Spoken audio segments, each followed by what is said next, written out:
Covid కమ్ముకొచ్చిన వేళ లోకమే భయంతో బిగుసుకుపోయిన సమయాన ఆమె ధీశాలిలా నడిచారు. గుప్పెడు మెతుకలు కరువై బతుకు బరువై గమ్యం తెలియని వేలాది బాటసారులు కష్టజీవుల ఆకలి తీర్చారు.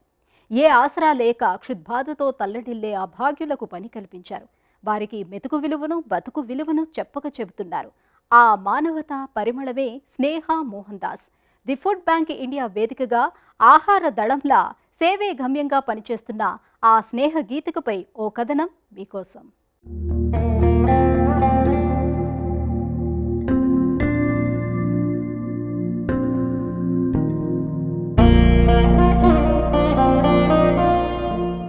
మెరీనా తీరాన చెన్నై నగరంలో ఆమె ఒక సేవాదళం.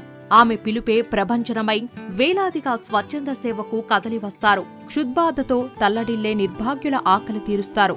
సడి లేకుండా వచ్చే కోవిడ్ లాంటి ఉపద్రవమైనా, ఉగ్రంగా విరుచుకుపడే వరదలైనా, ఆపత్ సమయాలు ఏవైనా ఆమె కదలివచ్చే కరుణామయి, ఆదుకునే ఆపద్బాంధవి. త్యాగరాజనగర్లో నివసిస్తున్న తన పేరు స్నేహ మోహన్ దాస్. వృత్తిరీత్యా డబ్బింగ్ కళాకారిణి. ప్రవృత్తి చూస్తే లక్షలాది శ్రమజీవుల గొంతుక. తన ఆశయ సాఫల్యానికి ది ఫుడ్ బ్యాంక్ ఇండియా అనే ఓ వేదికను స్థాపించారు. దశాబ్ద కాలం నుంచి నిరుపేదలకు ఆహారం అందజేస్తున్నారు. అదేదో వదిలివేసిన ఆహారం కాదు, మనింట్లో వేడిగా వండి అందించే భోజనమే అది. తన పిలుపు అందుకొని కదిలివచ్చి పనిచేసే స్వచ్ఛంద సైనికుల సంఖ్య నేటికి 1000 దాటింది. ఇంటిలో అదనంగా ఆహారం వండి పేదలకు పంచిపెట్టిన అమ్మ అమూదా స్ఫూర్తితో స్నేహ ఆమె ఆశయ వారసత్వాన్ని కొనసాగిస్తున్నారు.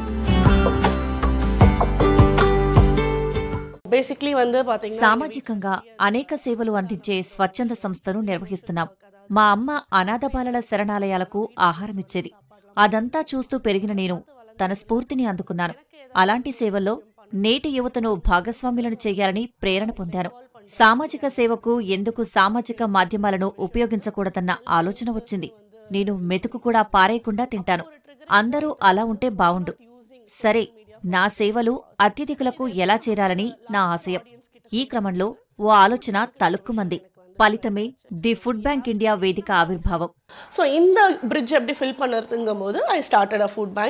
స్నేహ ముఖ పుస్తకంలో ఫుడ్ బ్యాంక్ చెన్నై పేజీని ప్రారంభించారు. ఆమె సేవాతత్వం, సమాజంపై తన ఆర్తిని చెన్నై మహానగరం గుర్తించింది. అన్నప్రసాదం అందించే అన్నప్రసాదదాతలు నేడు దేశంలో స్నేహ మోహన్ దాస్ నమూనాను అనుసరిస్తున్నారంటే అతిశయోక్తి లేదు. దేశమంతా ఫుడ్ బ్యాంక్ ఇండియాకు అనుబంధంగా అనేక విభాగాలు ఏర్పడ్డాయి. ఆమె బృందం సామూహిక వంటావార్పు కార్యక్రమాలను చేపడుతోంది. మరో దిశగా కుకింగ్ మెరాథాన్స్ నిర్వహిస్తోంది. అలాగే అమ్మపాలు అమృతం అనే భావనతో శిశువుల తల్లుల కోసం ఓ అవగాహన కార్యక్రమం చేపట్టారు.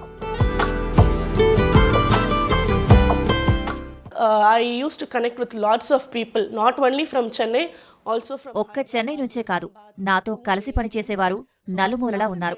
హైదరాబాద్, నిజామాబాద్, పూణే, ముంబై నగరాల్లో ఎందరితోనో కలిసి పనిచేస్తాను. టీ నగర్లో ఉన్నాననుకోండి, నాతో ఇక్కడి వారు కనెక్ట్ అవ్వడానికి టీ నగర్ వాట్సాప్ గ్రూప్ ఉంది. ఆకలి తీరని అభాగ్యులు ఎక్కడ ఎక్కువగా ఉన్నారో గుర్తించేందుకు ఒక రేఖాపటం ఏర్పాటు చేసుకున్నాం. ఎవరైతే వండుతారో వారినే ఆహారం డొనేట్ చేయాలని అడుగుతున్నాం. ఫుడ్ బ్యాంకు ప్రారంభించి 11 ఏళ్లు. ఇప్పటికీ దేశంలో 15 శాఖలు ఏర్పాటు చేశాం. సో ఇది మరి ఆల్మోస్ట్ 11 years ఆచు స్టార్ట్ పని. So we have across 15 chapters in India. Sneha చెబుతున్నట్లు ది ఫుడ్ బ్యాంక్ ఇండియా ప్రతినిధులు నగదు విరాళాలను తీసుకోరు.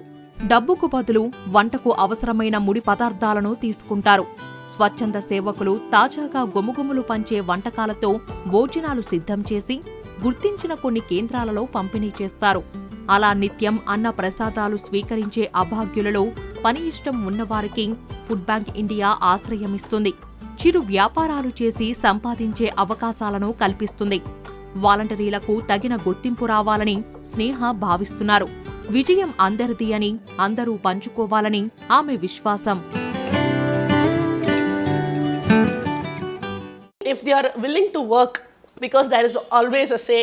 మా దగ్గర పనిచేయాలనుకునే వారికి ఉద్యోగ అవకాశాలిస్తాం. మేము ఓ కమ్యూనిటీ కిచెన్ ఏర్పాటు చేశాం. రైల్వే స్టేషన్లలో పదార్థాలను విక్రయించే వారికి సదుపాయాలు కల్పిస్తున్నాం. తద్వారా ట్రాన్స్జెండర్స్కు, దివ్యాంగులకు మా కార్యకలాపాలు చేరేందుకు వీలయ్యింది. విందులు జరిగే ఫంక్షన్ హాల్ల నుంచి 5 స్టార్, 7 స్టార్ హోటళ్ల నుంచి సేకరిస్తున్నాం.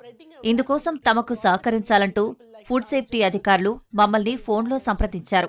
100 భోజనాలు విరాళంగా ఇచ్చేవారి కోసం అంబులెన్స్ తరహాలో 3 అంకెల డయలింగ్ విధానాన్ని ప్రతిపాదించాను. Excess food from party halls, 5-star hotels, 7-star hotels, and we started collecting huge number of excess untouched food. 4 ఏళ్ల క్రితం మహిళా దినోత్సవం నాడు స్నేహకు అరుదైన గౌరవం దక్కింది.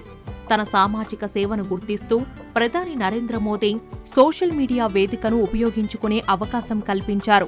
కనీసం ఒక పేద వ్యక్తికి ఆహారం అందించి ఆకలి కేకలు లేని సమాజం ఏర్పడేందుకు సహకరించాలని ఆమె ఈ వేదిక ద్వారా ప్రజలకు సందేశమిచ్చారు. PM నరేంద్ర మోదీ ప్రధాని నరేంద్ర మోదీ తన సోషల్ మీడియాను ఉపయోగించుకునే అవకాశం మాకు ఇచ్చారు. మాకు దక్కిన చక్కని గుర్తింపిది.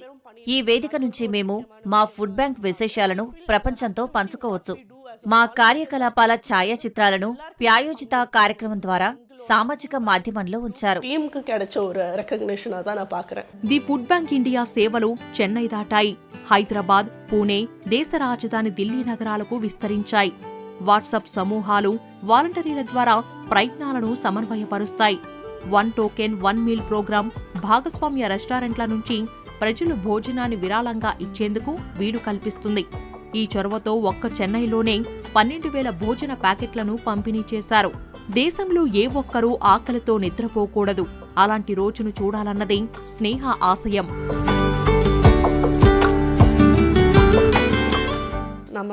ఫుడ్ డ్రైవ్ మట్టం ఇల్లామ వాట్ వి డు సమస్యలను జనం దృష్టికి తెచ్చేందుకు run for a hunger, free nation వంటి అవగాహన కార్యక్రమాలను నిర్వహిస్తాం. ఇందులో పాల్గొనేవారు మ్యారథాన్లో పరిగెత్తుతారు, వండిన ఆహారాన్ని పంపిణీ చేస్తారు. మేము pedal for a hunger, free nation లాంటి ఈవెంట్స్ నిర్వహించాం. Cycle pedal for hunger free nation పన్నో అంద మరి ఒక ఈవెంట్స్. కోవిడ్-19 సమయంలో వ్యక్తిగతంగా అనేక సవాళ్లు ఎదురయ్యాయి. అయినా బాధ్యతగా భావించి అన్నప్రసాదం పంపిణీని విడిచిపెట్టలేదు. బిడ్డ పుట్టిన ఆ సమయంలో కూడా స్నేహ పరోపకారమే తన కర్తవ్యంగా భావించారు. నిరాశ్రయులై పని కోల్పోయిన వలస కార్మికులకు, పేదలకు అండగా నిలిచారు. స్నేహ నేతృత్వంలో స్వచ్ఛంద సైనికులు 2 లక్షల మందికి తాజాగా వండివార్చిన భోజనం సరఫరా చేశారు. 2,000 ఇళ్లకు నెలవారీ పచారీ సరుకులు పంపిణీ అయ్యాయి. స్నేహ కొద్ది మందిని కదిలించి చేసిన చిన్న ప్రయత్నంతో సమాజానికి గొప్ప మేలు జరిగింది. ఎంగళోడ బేసిక్ కాన్సెప్ట్ ఏంటన్నా ఫస్ట్ సాపాడు. ఆహారం అందరికీ అందుబాటులో ఉండాలన్నదే మా లక్ష్యం. ఆహారం ప్రాథమిక అవసరం.